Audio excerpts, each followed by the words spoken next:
بسم اللہ الرحمن الرحیم۔ آج کی اس ویڈیو میں ہم آپ کو پیارے نبی صلی اللہ علیہ وسلم اور ایک ایسے درخت کا واقعہ سنائیں گے جسے آپ صلی اللہ علیہ وسلم نے آواز دی تو وہ دوڑتا ہوا آیا اور آج بھی ہرا بھرا ہے۔ اردن کے ایک شمالی صحرا میں ایک ایسا درخت ہے جو 1400 سال سے آج بھی ہرا بھرا ہے۔ اس درخت کے نیچے پیارے نبی صلی اللہ علیہ وسلم نے آرام فرمایا تھا۔ اس درخت کے قریب ہی ایک گھر تھا جہاں ایک بحیرہ نامی انجیل کا بہت بڑا عالم رہتا تھا۔ بحیرہ اپنے گھر سے باہر نہیں نکلتا تھا اور شہر کے لوگوں سے اس کی بات چیت بالکل نہیں تھی۔ اس کی تحقیق تھی کہ ادھر سے نبی صلی اللہ علیہ وسلم کا گزر ہوگا، چنانچہ وہ وہاں سے ہر آنے جانے والے قافلے کو کھڑکی سے دیکھا کرتا تھا، مگر اسے وہ ہستی نہ نظر آئی جس کی اسے تلاش تھی۔ ایک دن عرب سے ایک قافلہ وہاں آ کر رکا۔ بحیرہ نے اپنی کھڑکی سے ایک حیرت انگیز منظر دیکھا۔ اس نے دیکھا کہ سامنے درخت کے نیچے ایک 12 سالہ لڑکا بیٹھا ہے۔ وہ اٹھ کر دھوپ میں گیا تو اس کے اوپر ایک بادل سایہ کرنے لگا۔ کئی سالوں کی اس کی تحقیق کے مطابق اسے اسی دن اور اسی ہستی کا انتظار تھا۔ وہ جلدی سے اپنے گھر سے باہر نکلا اور قافلے میں گھس گیا۔ قافلے کے تمام لوگ اپنے اپنے کاموں میں مصروف تھے۔ بحیرہ ان لوگوں سے مخاطب ہوا اور کہنے لگا، آپ سامنے میرے گھر میں تشریف لے جائیں، میری طرف سے آپ سب لوگوں کی دعوت ہے اور کھانے کا اہتمام بھی کیا گیا ہے۔ قافلے کے تمام لوگ ایک دوسرے کا منہ دیکھنے لگے اور سوچنے لگے کہ ہم لوگ کئی بار یہاں آئے ہیں، یہاں ٹھہرے ہیں اور چلے گئے، لیکن بحیرہ نے کبھی نہیں پوچھا آج وہ اتنا مہربان کیوں ہو رہا ہے۔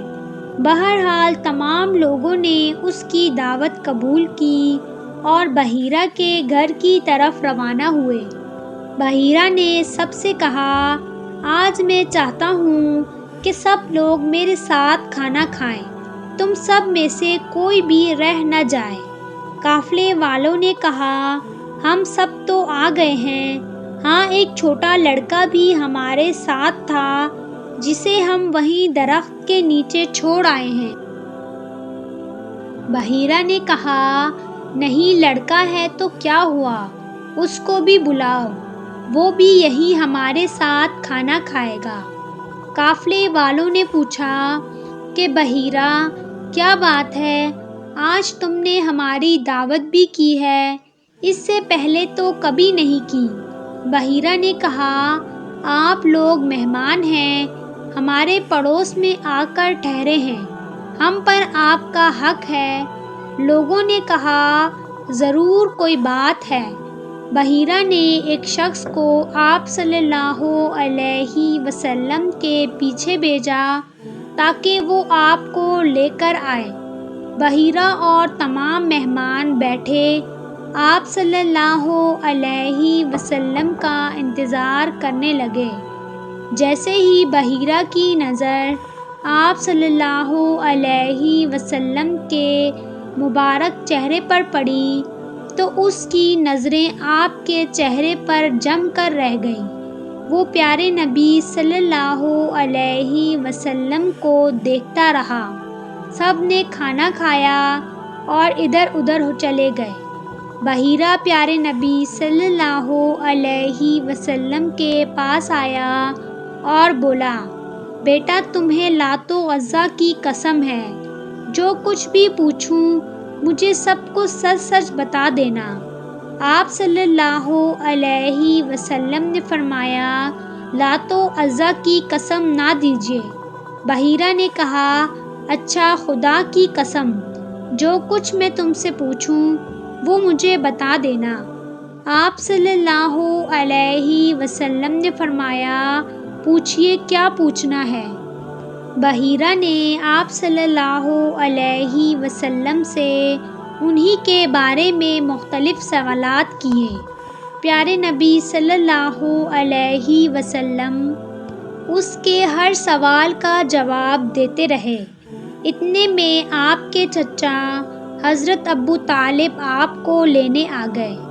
بحیرہ نے حضرت ابو طالب سے پوچھا کہ یہ لڑکا تمہارا کیا لگتا ہے؟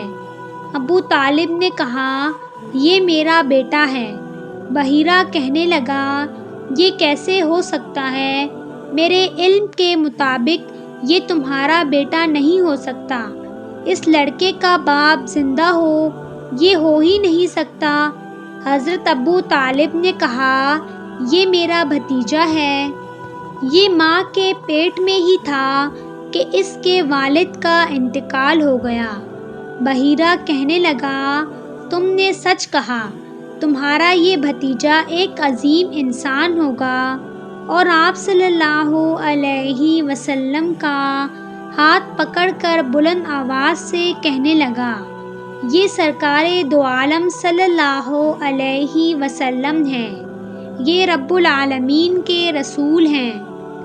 اللہ نے انہیں رحمت العالمین بنا کر مبعوث فرمایا ہے۔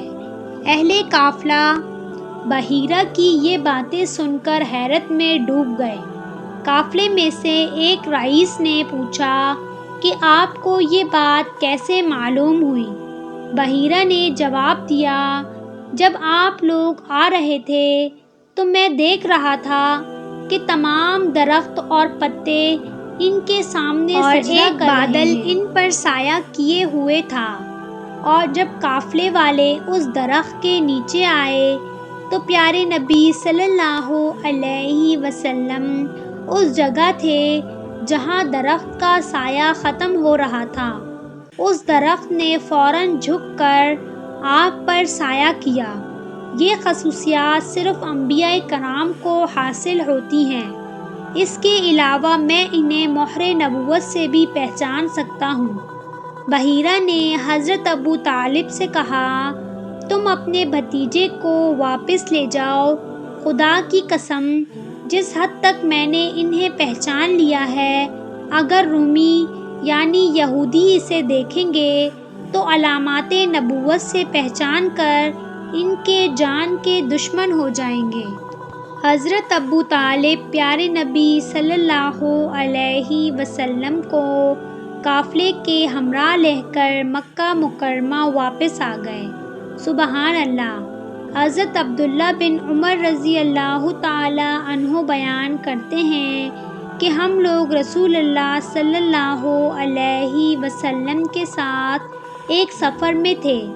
ایک اعرابی آپ صلی اللہ علیہ وسلم کے پاس آیا اور اس اعرابی نے سوال کیا کہ آپ کی نبوت پر کوئی گواہ ہے؟ آپ صلی اللہ علیہ وسلم نے ارشاد فرمایا، ہاں، یہ درخت جو میدان کے کنارے پر ہے میری نبوت کی گواہی دے گا۔ چنانچہ پیارے نبی صلی اللہ علیہ وسلم نے اس درخت کو بلایا تو وہ درخت فوراً اپنی جگہ سے چل کر پیارے نبی صلی اللہ علیہ وسلم کی خدمت میں حاضر ہوا اور اس نے بلند آواز سے 3 مرتبہ آپ کی نبوت کی گواہی دی۔ پھر آپ صلی اللہ علیہ وسلم نے اس سے ارشاد فرمایا تو وہ درخت زمین پر چلتا ہوا واپس اپنی جگہ چلا گیا۔ سبحان اللہ، کیا شان تھی ہمارے پیارے نبی صلی اللہ علیہ وسلم کی۔ آپ بھی کامنٹ میں محمد ضرور لکھیں، اور اگر یہ واقعہ پسند آیا ہو تو ہمارے چینل کو سبسکرائب کریں، ویڈیو کو لائک اور شیئر ضرور کریں۔